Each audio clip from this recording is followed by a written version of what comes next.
आज के इस वीडियो में लेकर के आए हैं हिंदी व्याकरण के 50 इंपॉर्टेंट क्वेश्चन, जो कि बेहद इंपॉर्टेंट है। और यहाँ से जो है बहुत सारा क्वेश्चन एग्जाम में आ चुका है और सभी क्वेश्चन जो है PYQ है, आप जो है इसको देख सकते हैं। ठीक है, तो चलिए हम आज का समय गंवाए बिना जो है हम स्टार्ट कर रहे हैं क्वेश्चन को।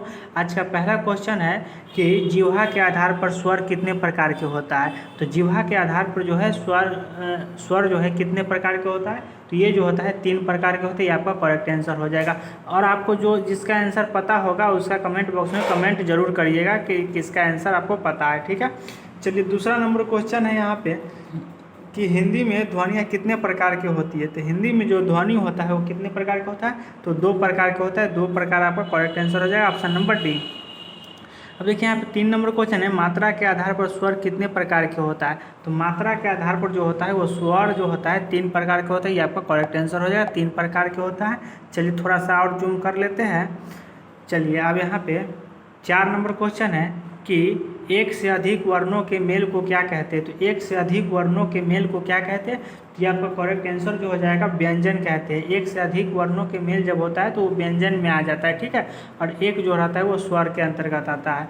5 नंबर क्वेश्चन है कि जिनका उच्चारण स्वतंत्रता से होता है, जिसका उच्चारण स्वतंत्रता से होता है, 1 मिनट,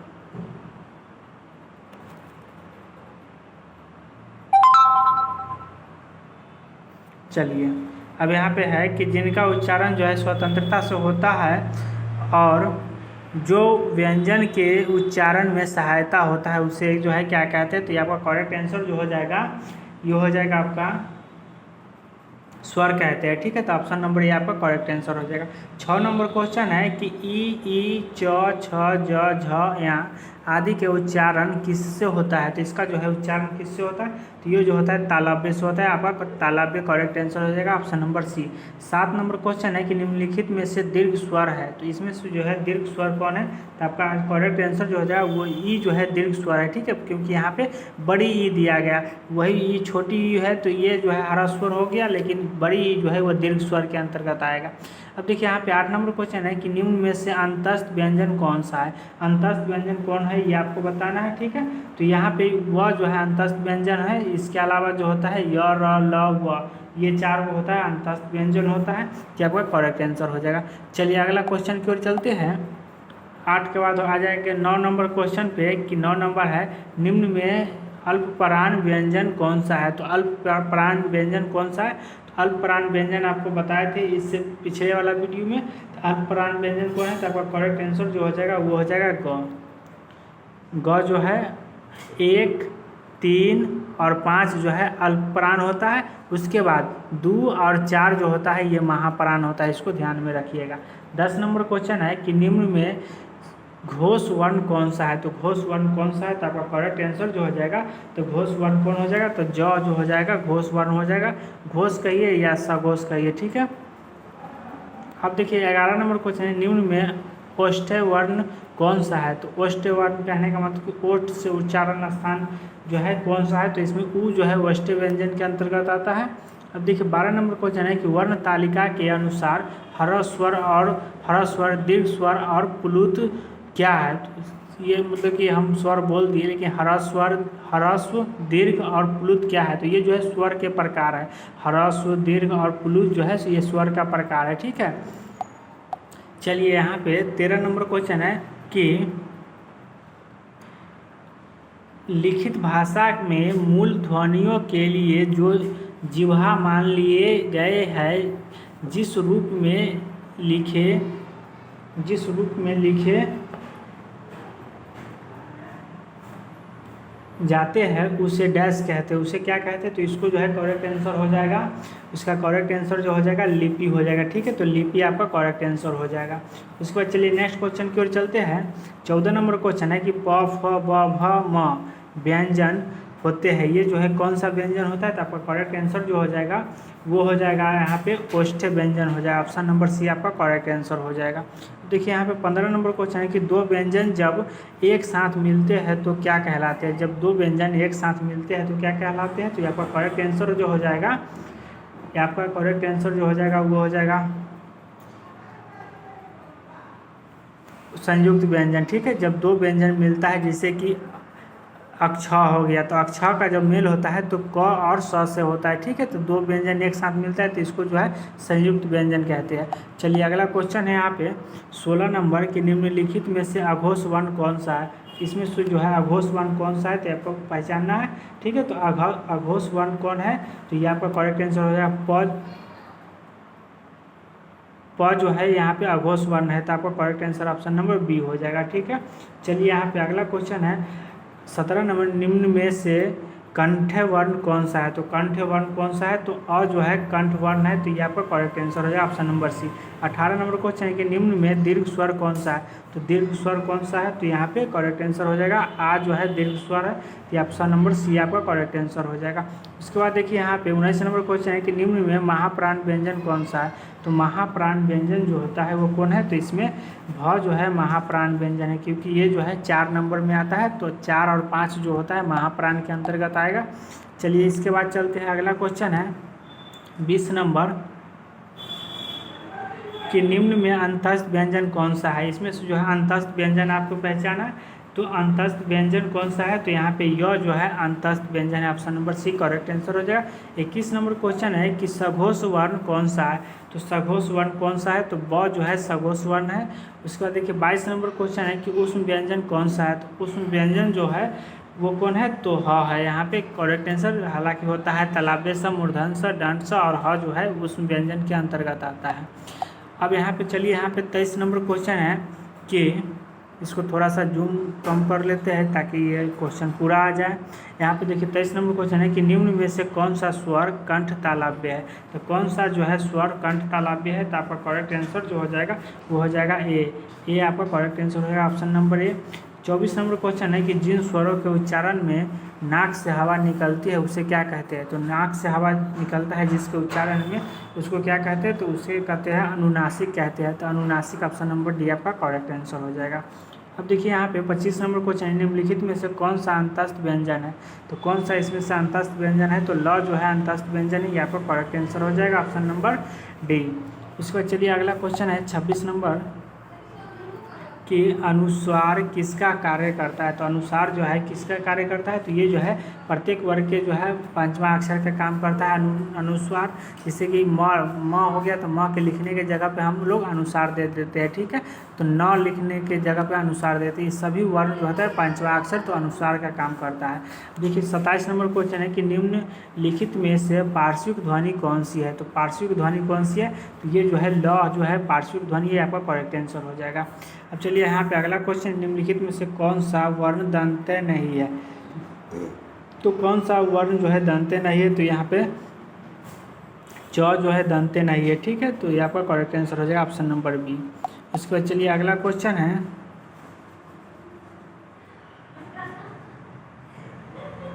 हिंदी स्वरों का वर्गीकरण जब जीभ के भाग के आधार पर किया जाता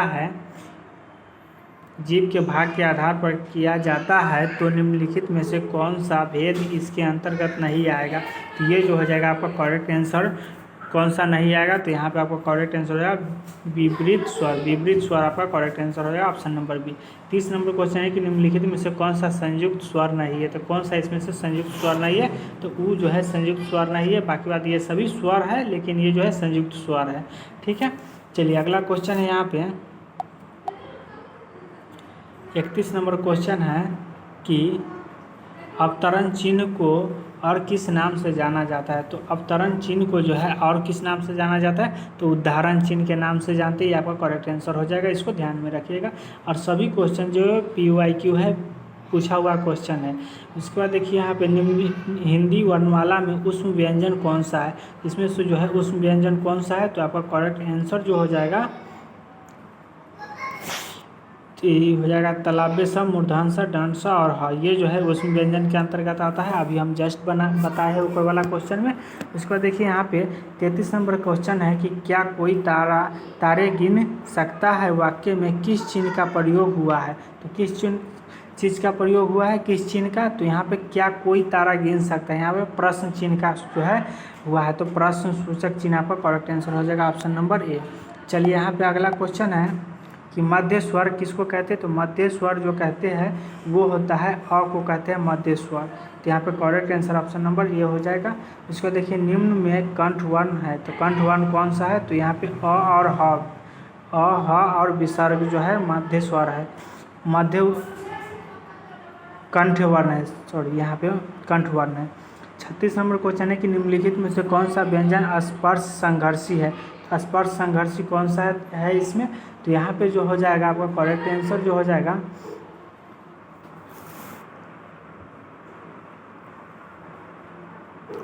जो है करेक्ट आंसर हो जाएगा यहाँ पे ऑप्शन नंबर ए। चलिए अगला क्वेश्चन फिर चलते हैं।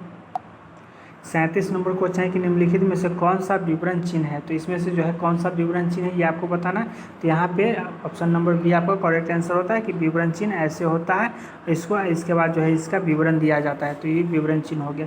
38 नंबर क्वेश्चन है कि कौन सा विराम चिन्ह दो पृथक सत्ताओं या दो शब्दों को जोड़ता है, तो कौन जोड़ता है, तो आपका करेक्ट जो आंसर हो जाएगा वो होता है योजक चिन्ह। ठीक है, योजक चिन्ह ऐसे होता है दो शब्द के बीच में, जैसे कि भाई और बहन लिखते हैं तो ये बीच में योजक चिन्ह देते हैं। कौन सा ध्वनि महाप्राण नहीं है, तो महाप्राण जो बताए थे 2 और 4 होता है महाप्राण, 2 और 4 को जो है छोड़ करके और 1, 3, 5 में से जो होगा वो महाप्राण नहीं होगा, तो इसको आपको बता देना है। तो यहाँ पे देखिए जो है महाप्राण नहीं है, क्योंकि च छ ज जो है 3 नंबर पर आता है, तो यहाँ पे आपका करेक्ट आंसर हो जाएगा ज।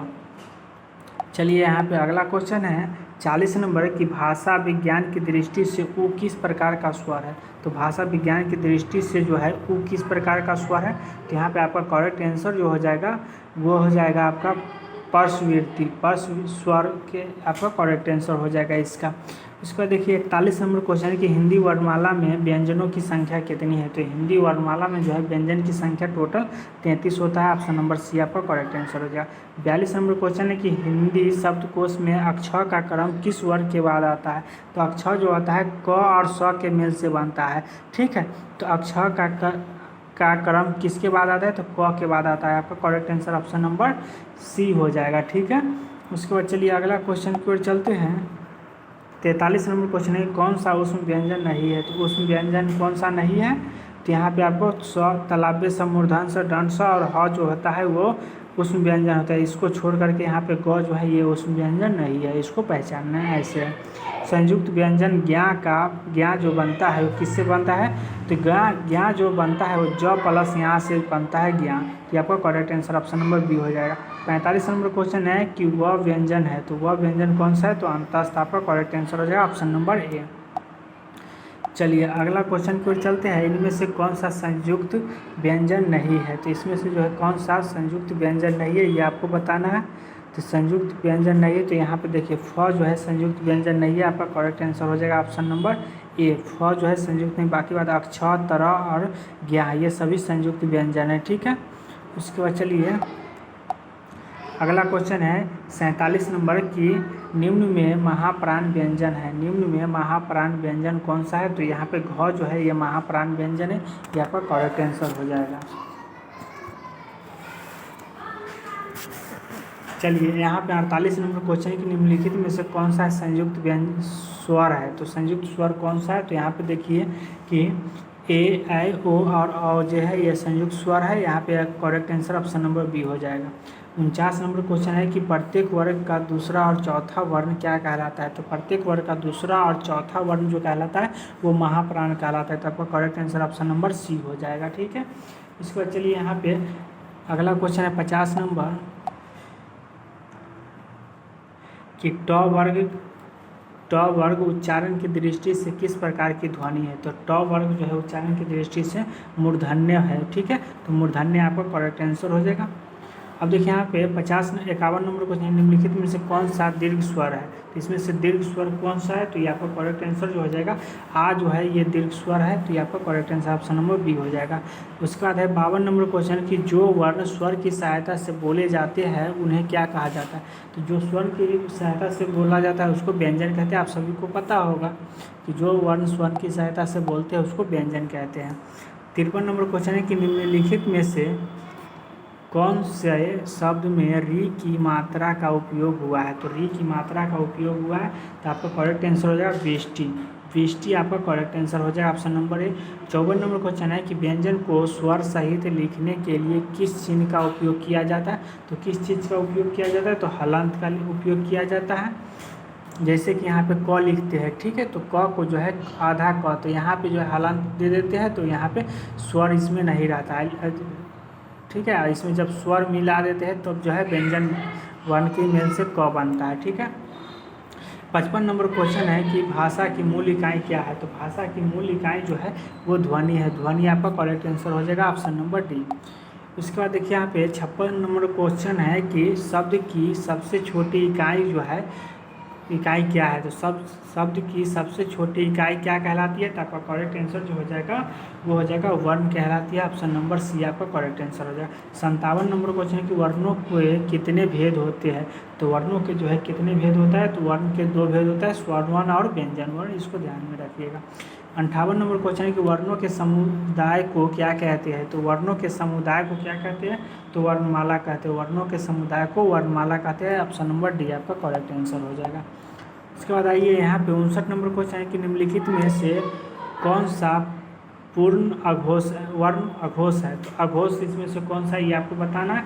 तो देखिए यहाँ पे जो है क जो इसमें से अघोष की पहचान करना है। तो क जो है अघोष है, ठीक है। 1 3 5 1 3 5 ये याद रखिएगा। 1 3 5 अघोष और 2 और 4 जो है सघोष, ठीक है। देखिए यहाँ पे 60 नंबर क्वेश्चन है कि कौन से शब्द में र व्यंजन नहीं है। तो कौन से शब्द में जो है र व्यंजन नहीं। तो मातृभूमि, मातृभूमि आपका करेक्ट आंसर हो जाएगा, ठीक है। चलिए अगला क्वेश्चन 61 नंबर की निम्नलिखित में से तालव्य ध्वनि है। तो तालव्य ध्वनि कौन है, तो ये आपको बताना है यहाँ पे। तो ये आपका करेक्ट आंसर जो हो जाएगा तालव्य स जो है तालव्य ध्वनि है। चलिए अगला क्वेश्चन की ओर चलते हैं कि स्वर रहित व्यंजन, स्वर रहित व्यंजन जब स्वर सहित व्यंजन में मिलता है तब क्या कहलाता है।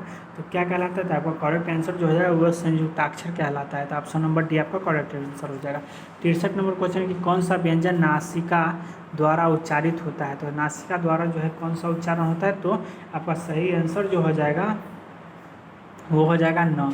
ऑप्शन नंबर डी आपका करेक्ट आंसर है। 64 क्या है कि निम्न में से संयुक्त व्यंजन कौन सा नहीं है। तो इसमें से जो है संयुक्त व्यंजन कौन सा नहीं है। तो ये आपको बताना है। तो यह जो है संयुक्त व्यंजन नहीं है। बाकी बात ये अक्ष, तरह और ज्ञा है, ठीक है।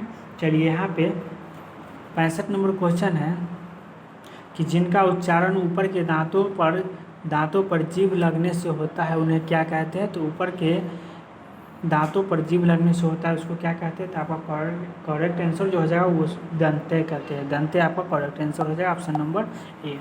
चलिए यहाँ पे 66 नंबर क्वेश्चन है कि तालव्य स ध्वनि का उच्चारण स्थान क्या है। तो तालव्य स ध्वनि का उच्चारण स्थान क्या है। तो ये होगा तालु, आपका करेक्ट आंसर हो जाएगा। बड़ी र का उच्चारण स्थान होता है। तो बड़ी र का उच्चारण स्थान क्या होता है। तो यहाँ पे नासिक के हो जाएगा, ठीक है। उसके बाद है अर्ध स्वर है। तो अर्ध स्वर कौन सा है। तो यहाँ पे जो है य और व जो है अर्ध स्वर है। तो ये आपका करेक्ट आंसर हो जाएगा। उसके बाद देखिए यहाँ पे लास्ट क्वेश्चन है कि घ का उच्चारण स्थान कौन सा है। तो घ का उच्चारण स्थान कौन सा है। तो कंठ यानी कि कवर्ग के अंतर्गत आता है घ। तो ये जो है कवर्ग के कंठ हो जाएगा इसका उच्चारण स्थान। तो उम्मीद करता हूँ कि आपको समझ में आया होगा। अगर वीडियो अच्छा लगेगा तो वीडियो को लाइक शेयर सब्सक्राइब जरूर करिएगा। मिलते हैं फिर नेक्स्ट वीडियो में, तब तक के लिए धन्यवाद।